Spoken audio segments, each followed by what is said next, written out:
Hi everybody, Froggy here. This weekend I've got a couple of events, two autocross events this weekend, a practice on Saturday and a championship on Sunday. So I thought I would show you what I do to get my car ready for the events. Right now we got street tires on, so the first thing we're going to do is pick out some better tires for the event. I'll move my car out of the way. Okay, I've got two sets of tires here that I picked out for the weekend. These are what I call practice tires. They're pretty worn down. They're not as grippy as when they were new. And they still have some useful life left on them. The car will have less grip, but on a practice day you can practice your car control skills with some tires like that. These are Kumho's. And the other tires I've got for competition on Sunday are Hoosier A6 tires. They're a little bigger in size, they're on a little wider rims, and they're still in good shape, so they should give me a pretty good performance on Sunday. And I've got a bunch of dead tires down here, mostly on 17-inch rims. An M3 BMW 1995 M3 exhaust system. Anybody needs that? Post it up on my channel. Here's a few more tires. Those are A6 tires on 18 by 10.5 rims and some street tires there that I've got in bags that haven't used yet. Okay, next thing I do is I'm going to wash them off. Just a little water, a little simple green I've got mixed up in there, and a brush.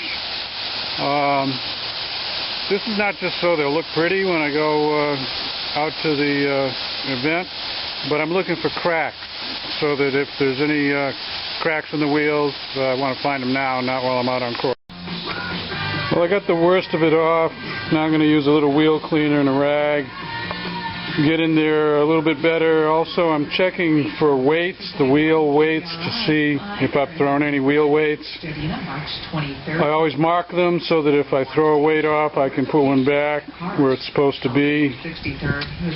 And just looking for any cuts or cords or anything that would make me not want to use the tire. You might have noticed I've got some writing on the sidewalls. This is sort of like the history of the tire. That's the height of the tire in inches. That's how many runs, competition or practice runs I made with the tire rotating in that direction, and how many I've done in the opposite direction. I reverse the direction every time I run them, and I also flip the tire. Now, what does flip the tire mean? Well, let's look at this tire. This is the outside edge here. When you race a tire, this edge wears a lot more than the inside edge because you're putting a lot of stress on it when you go around corners. Basically, it's more complicated than that, but let's just say that this wears faster. Now, when this is worn down, this other side is still pretty good. So what you do is you take the tire off the rim and flip it 180 degrees so that the bad side is now over here where it's not going to wear very much, and this good side is right there where you want to use it. So that's what flipping tires is. These are past inspection. They're ready to go. We're going to jack up the car and take these street tires off and put on the practice tires for Saturday. Now we can jack up both the front and the back high enough to change off the wheels with just jacking it in one place there. It doesn't hurt the car. Your mileage may vary, but these C5 Corvettes are very, very, very stiff, and you just pick up the whole side of the car from any place around the middle there. There's a couple of jacking points that are preferred. Okay, we got our street wheels off. What are we going to do before we put the practice tires on? Well, we're going to look at our suspension, make sure the bushings look good, everything's connected. You would have heard it if it wasn't connected. We're going to set the shock absorber to the, if you have adjustable shock absorbers, you're going to set that to your preferred setting. You're going to look at your brake pads and make sure your brake pads are good. And I like to put a little anti-seize on the lug nuts and on the studs before I put the tires on. Now, some people will say that you're supposed to put it together clean and dry, but if you take them on and off 2 or 3 times a month like I do, you want to lubricate them, and you just adjust the torque setting a little less when they're lubricated. Okay, so we're going to I'm going to turn the camera off now. I'll go around and do all those settings. Same front and rear. I know what the settings are that I want to set on set for these shocks for tomorrow for the track surface that I'm running on. Oh, I'll just show you one more thing here just for fun. How do you like that for a sway bar? That's a T1 Racing sway bar. Pretty big. Okay, practice tires are on. We'll drop her down, do the other side, rinse and repeat. Don't forget to torque your lug nuts.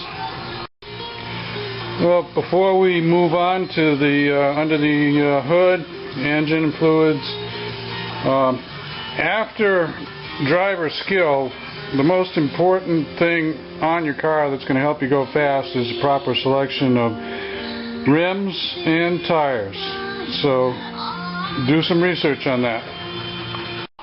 Okay, under the hood, first thing I'm going to do is I'm going to remove the brake/clutch hydraulic fluid from the reservoir and put some fresh fluid in.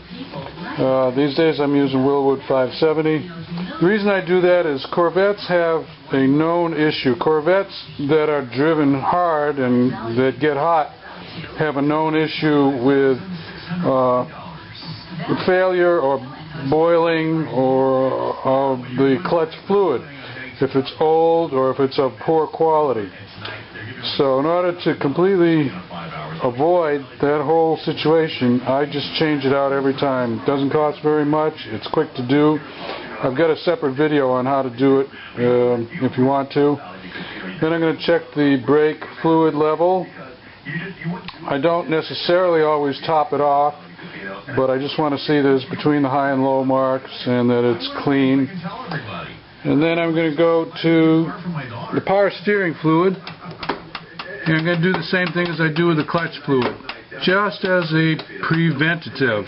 Doesn't cost very much, and then you don't have to worry about any nasty old power steering fluid giving up on you when you're on a tight slalom or on a track.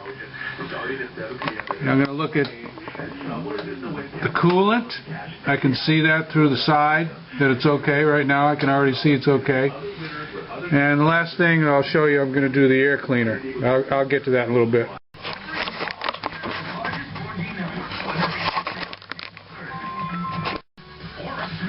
Okay, checking the brake fluid. It's not brand new, but it looks pretty good. I can see down through the fluid to the bottom of the reservoir. And the level, if I put a little backlight on that, you can see the level is up to about there. Level's good. So we're all done with the clutch and brake fluids. Good to go. Okay, power steering fluid. I sucked the reservoir out. Right, I know that I'm not changing 100% of the fluid when I do that, and I'm changing maybe between 10 and 20% of it once or twice a month. So I'm getting I'm getting that amount of used fluid out and putting that amount of fresh fluid in, and of course it works its way through the system. So if you could see the fluid I'm taking out, it's very clean, and this is 4 years of doing this kind of power steering fluid service. It works pretty good. Okay, let's take a look at the air cleaner. Let's see if I can get it out here. Pretty easy to get out on a C5 Corvette. It's inside this frame. So we're just going to sneak the frame. Thought I caught myself. Sweet. Sneak the frame past those little hooks. There. Always a challenge when you've only got one hand. This is a K&N filter. It's an oiled filter. I've used them on a bunch of cars for years. They work really good if you don't over oil them. It looks dirty, but it still flows a lot. I service it about once a year. Clean it, kind of pretty much clean it with soap and water, and then re-oil it. Make sure it gets nice and dry, and then re-oil it. Right now, I'm just going to take it out into the sunshine, see how it looks, and I'm going to bang it on the ground. See, you thought I was kidding. I'm going to bang it on the ground, get some dirt out of it. And you can see, maybe you can see the dirt coming out. And flip it around.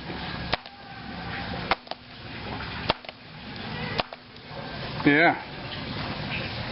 We got some dirt out of there. I hope it shows up on the video.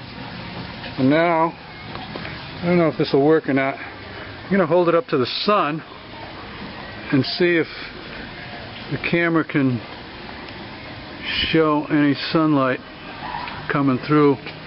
I can see the sunlight coming through, which means it's going to flow good, and the oil, it's sort of a cottony, gauzy material that's surrounded on both sides by wire, and that's going to catch any particles that I don't want in the engine. There you go. Last thing, check the oil. Last, but maybe the most important. Let's see. You want to run it full. If it's between the dots, add some oil. Don't run your engine where it's down a half a quart or 3/4 or a whole quart. Not good for your engine. Engine gets hot when you're pushing it, when you're racing, tracking, autocrossing. So give it all the oil that it needs, and you can see that's nice and clean oil too. Okay. Okay. Mechanically, we've pretty much done with getting the car ready. Now I've got a checklist that I use. I don't think it'll show up on the video. I don't know. I'll try.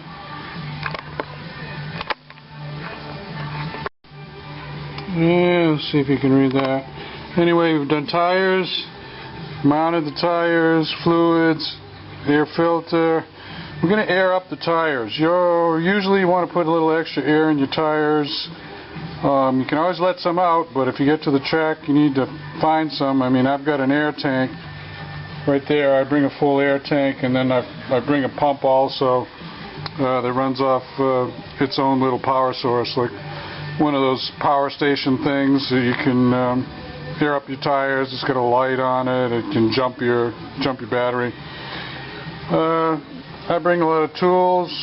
Race numbers. If you're going to run race numbers, you need to put your race numbers on. I keep mine in a little portfolio there. I got glass cleaner so I can clean the windshield, see where I'm going. Helmet, some extra fluids, brake fluid, and I always bring some oil, extra oil. Helmet, shoes, gloves. Bring some snacks, drinks. Bring a chair. Look, I got a nice chair. That folds out to a nice size. It's amazing what I can get in the back of this Corvette. Look at it all. Bring your money. Bring your cell phone. Bring your your license, your membership if you're a member of BMW or Porsche Club or SCCA, and be safe and have fun. That's Froggy wrapping up on getting my car ready for weekend events. Froggy out.